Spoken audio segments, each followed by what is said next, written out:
Welcome to Welcome with Jesus Bible Study. We're going to be in the book of Matthew, chapter 7, verses 7 and 8. And this is what Jesus said, because it's all red letters. Verse 7. Ask, and it shall be given to you.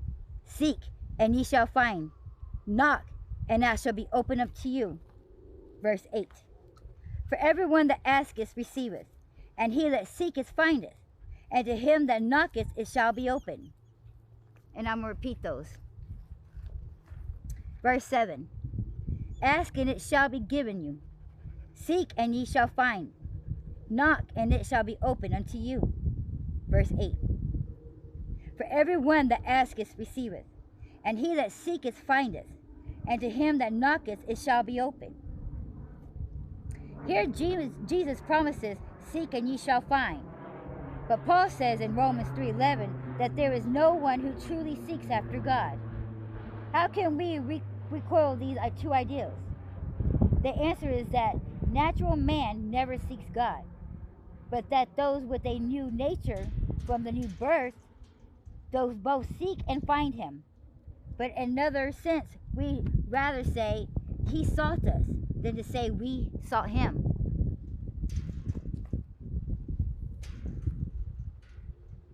A lot of people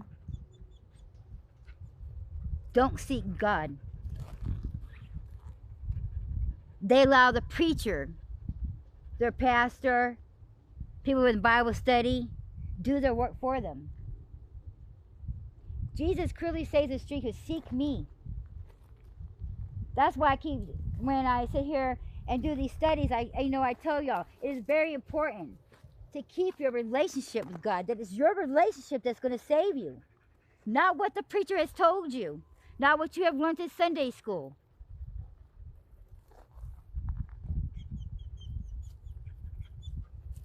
But clearly your relationship with God.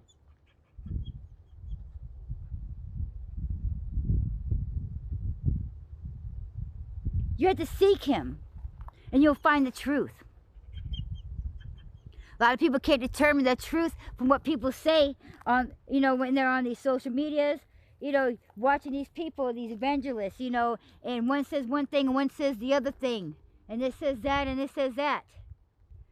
That's why you're supposed to seek him for yourself. That's why you're supposed to be in the Bible for yourself. Read for it yourself so you know that what you're reading will be true. So you know how to handle when somebody's lying to you. You can say, oh, that's not exactly correct because you know what? The scripture doesn't say that.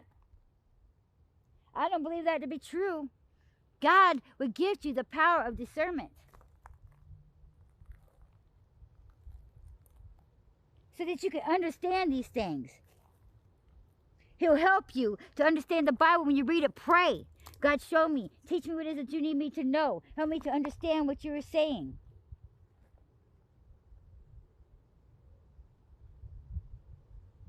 How do you build up a closer relationship with God? In prayer.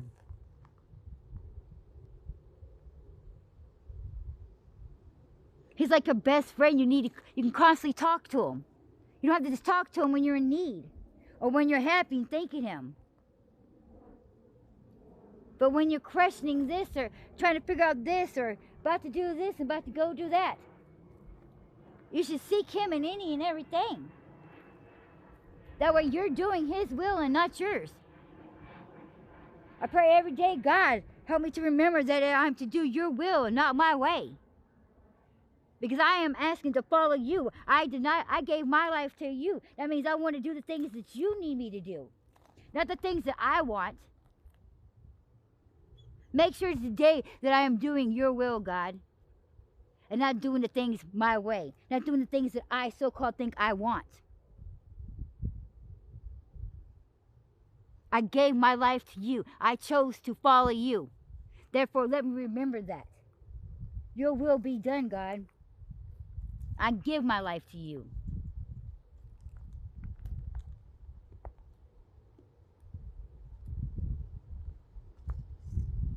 So it's very important that you read the Bible. And I know it's be hard, like I made a video earlier stating that, some of the words I couldn't understand it when it come to reading, that I read it and I kind of got it, but I didn't really know what it meant because I don't really know what those words mean. It's not because it was just big words, it's just how it was all together. I just couldn't really grasp what he was saying. Like, I know what he was saying, but it seemed to me it just sounded like he was just repeating himself, talking about Paul and his letters, and he was repeating the same thing over and over again, but in different ways, and it was just like on and on and on, so to speak. And then so I had got somebody gift me this Passion Translation Bible that passionately translate the Bible. And I'm not talking about the New King James Version or the New Translation one. You know, some of those flip the words completely to not at all what it is saying. They actually make it quite the opposite. I realize that some of those, the verses are twisted. Not just twisted, but they're giving you the meaning of the opposite of what it actually says. So it's very important on what verse and what type you read. That's why I say stick with the King James Version. But you know, but this Passion Translation, it may not say that it translated passionately, and it keeps the meaning of what the verses are actually saying. It doesn't change it to what it's not saying. It doesn't mean the opposite. It doesn't leave any verses out. We got some translations out there that has took out over 200 verses or not even printed into the Bible. But this one, it just so happens to say it, you know, a little bit more passionately. And the words a little bit more, I want to say, dumbfounded. Not dumbfounded, but dumbed down. It's almost like a Bible for dummies, so to speak, but not really for dummies. It's just like they don't use extremely big words to where you understand each word and what they're trying to say when it gets out, basically. But, I mean, so I wasn't able to understand what I was reading. And not only was it just letters to the churches, but it was very passionate and poetic to the churches. It was, you know, loving. And also a lot of corrections. But in the King James Version, I'm like, this dude just keeps, the way they have it worded, it sounded like he was repeating himself. And it was repeating the same words over and over again, just reworded with different combinations of the same words. Like, it was like all the verses was saying the same thing, just reworded all those words in different orders or what have you not. That's what it felt like to me. And so then it was very hard for me to understand it. But when I took out the other one and read it along with it, I got it.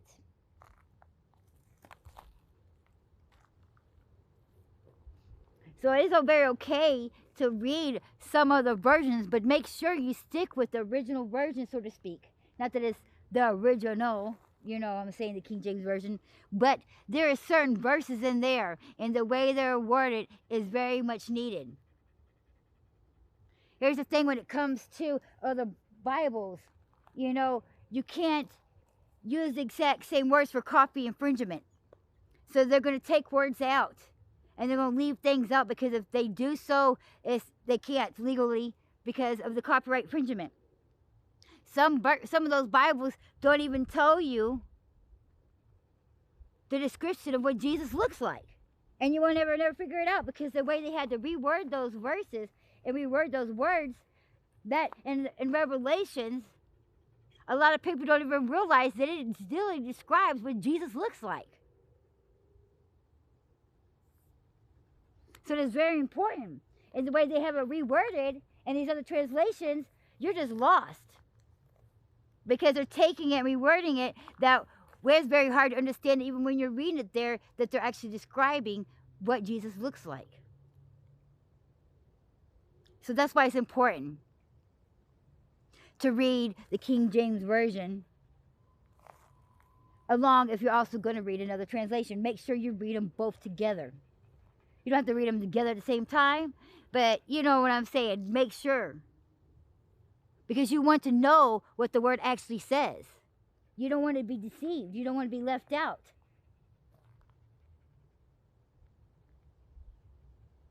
Seek God